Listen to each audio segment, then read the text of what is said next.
Hello everyone, welcome back to the channel. In today's video, I'll show you step by step how to apply for Zego Food Insurance quickly and easily. First, download the Zego app from the App Store or Google Play. This is where you'll register, get your quote, and manage your policy.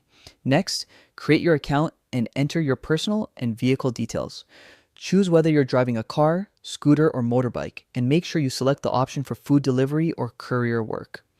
Now, you'll need to choose your policy type.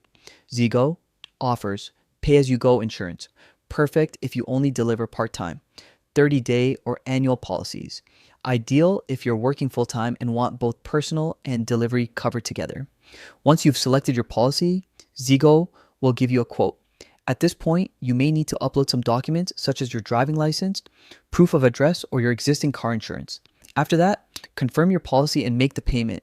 You'll instantly receive your insurance certificate in the app or by email. This certificate is what delivery platforms check before allowing you to go online. And that's it. You've just applied for Zego Food Insurance and you're ready to hit the road. Thanks for watching. Don't forget to subscribe to our channel and I'll see you in the next video.